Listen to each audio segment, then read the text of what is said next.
Hello everyone, net JRF champion YouTube channel पर मैं रवि जांगड़ा स्वागत करता हूं आप सभी का।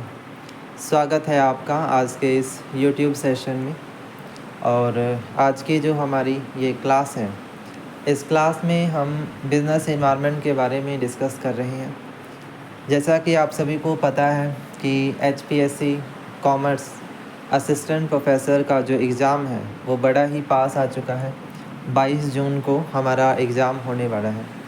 तो ये एक ऐसा टाइम पीरियड है जहाँ पर हम कंप्लीट सिलेबस नहीं कर सकते, या यूँ कहें कि मतलब सारा सिलेबस नहीं देख सकते हैं। लेकिन कुछ ऐसे टॉपिक होते हैं जो हर एग्ज़ाम में कहीं ना कहीं आते हैं, चाहे वो आपका UGC नेट का पेपर 2 का एग्ज़ाम हो, या फिर किसी भी असिस्टेंट प्रोफेसर का एग्ज़ाम हो, PGT लेवल एग्ज़ाम हो। तो वहाँ पर कुछ ऐसे टॉपिक होते हैं जो हमें देखने को मिलते ही हैं। तो उस बेसिस पर हम ये थोड़ा सा आइडिया लगा सकते हैं कि अभी जो पेपर आएगा उसमें बिज़नेस एनवायरनमेंट के अंदर ये वाले टॉपिक भी हमें पूछे जाएंगे। ठीक है, तो मैं थोड़ा सा एक आपको आइडिया यहाँ पर देने आया हूँ कि भाई ये जो 10-12 टॉपिक हैं, मतलब 8-10 टॉपिक मैंने निकाले हैं, ये तो स्किप करने ही नहीं है। मतलब ये टॉपिक तो करके ही जाने हैं, चाहे कुछ हो जाए। कुछ नहीं है, एक टॉपिक को करने में ज़्यादा समय नहीं लगेगा, आधा पौना घंटा लगेगा भाई एक टॉपिक तैयार करने में। ठीक है, 1 घंटा लग जाएगा, 1.5 घंटा लग जाएगा, लेकिन क्वेश्चन हमारा तय हो जाता है कि भाई हाँ इससे क्वेश्चन आएगा ही, है ना। तो इसीलिए मैं आपको ये यूनिट 1 बता रहा हूँ। ऐसे ही मैं 10 की 10 यूनिट, कॉमर्स की हमारी 10 यूनिट है, तो उन 10 की 10 यूनिट में एक यूनिट के मैं इम्पॉर्टेंट टॉपिक आपको लिखवा दूँगा, ताकि आप फिर उन टॉपिक पे ज़्यादा फोकस कर पाएँ।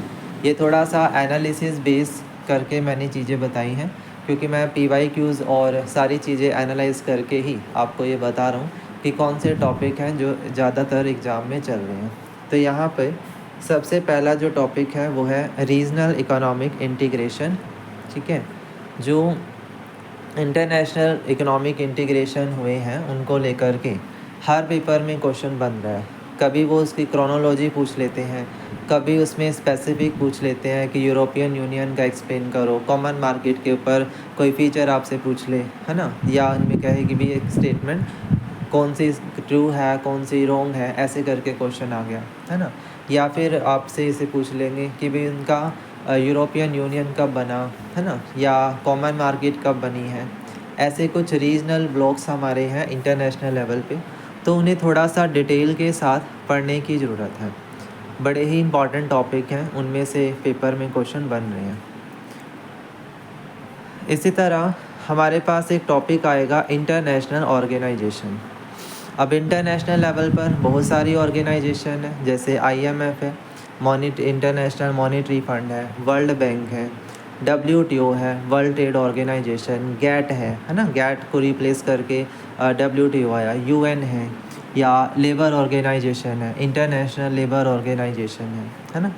या अगर हम बात करें UN की जो आपके सारे ऑर्गन्स हैं वो आपसे पूछ लेंगे। तो ऐसे कुछ इंटरनेशनल बॉडी हैं, उन पे भी अपने खास ही ध्यान रखना है, बिकॉज इनका ऑर्गेनाइजेशनल स्ट्रक्चर इस तरह से आपसे पूछ सकता है, या इनके फंक्शनिंग के ऊपर क्वेश्चन आ सकता है। ठीक है, फीचर्स के ऊपर क्वेश्चन बनता है। ठीक है, तो बड़े ध्यान से ये करने की ज़रूरत हमें होगी। फिर इसी तरह एक टॉपिक जैसे ट्रेड थियरी का है। अब इसमें इंटरनेशनल ट्रेड थियरी है ना, अलग अलग जो ट्रेडिशनल है, कुछ मॉडर्न है ना। तो उसकी कंप्लीट आपके पास लिस्ट पता होनी चाहिए, कौन सी थियरी किसने दी है और किस थियरी में क्या बताया गया है, क्या उसका मेन ऑब्जेक्टिव है, क्या उसमें डिस्कशन किया गया है, ये पूरा अच्छे से पता होना चाहिए। चाहे वो आपकी कंपैरेटिव कॉस्ट है, एडम स्मिथ की आपकी कॉम्पिटिटिव एडवांटेज थियरी है, न्यू प्रोडक्ट लाइफ साइकिल है, ठीक है, रिकार्डो की आपकी कॉस्ट एडवांटेज है, कॉस्ट थियरी है। तो ऐसे हमारी जितनी भी इंटरनेशनल थियरी हैं वो सारी आपको बड़े ही अच्छे से पता होनी चाहिए, क्योंकि एग्ज़ामिनर क्या करेगा, एग्जांपल्स पूछेगा, एग्जांपल बना करके आपसे थियरी का एक्सप्लेनेशन पूछेगा, तो वो पता होना चाहिए। ऐसे ही फोर्थ आपका टॉपिक है कॉर्पोरेट सोशल रिस्पॉन्सिबिलिटी। ये टॉपिक मतलब हर बार हर जगह रिपीटेड देखने को मिल रहा है। और इसके जो कॉर्पोरेट सोशल रिस्पॉन्सिबिलिटी के मॉडल हैं वो इम्पोर्टेंट हैं, या जो थियरीज़ हमारी दी गई हैं कॉर्पोरेट सोशल रिस्पॉन्सिबिलिटी के प्रोविज़न हैं, रूल्स एंड रेगुलेशन है ना, बड़े ही ध्यान से ये टॉपिक करने की ज़रूरत है। फिर इसी तरह इंडस्ट्रियल पॉलिसीज़ हैं हमारी 1956 वाली है, 1991 वाली है ना। ये तो खास ही मेन है, 56 वाली और 91 वाली, जिसमें एलपीजी पॉलिसी है 91 में। तो ये बड़े ध्यान से करने हैं, इसके फीचर्स हो गए या उनका टाइप हो गया, बहुत अच्छे से करेंगे। फिर एक टॉपिक आपका है फैरा और FEMA, foreign exchange regulation act, और उसके बाद फेमा यानी फॉरेन एक्सचेंज मैनेजमेंट एक्ट है ना। तो इसको रिप्लेस करके फैमा आया, लेकिन इसके ऊपर भी क्वेश्चन स्टेटमेंट में बन ही रही है फैरा और फैमा को लेकर, तो बड़े ही ध्यान से इस टॉपिक को कवर कीजिए। फिर ऐसे ही एफडीआई का कॉन्सेप्ट है, फॉरेन डायरेक्ट इन्वेस्टमेंट, और उसमें भी थोड़ा इन डेप्थ होकर के टाइप्स पूछे जा रहे हैं कि ये किस तरह की एफडीआई है ना।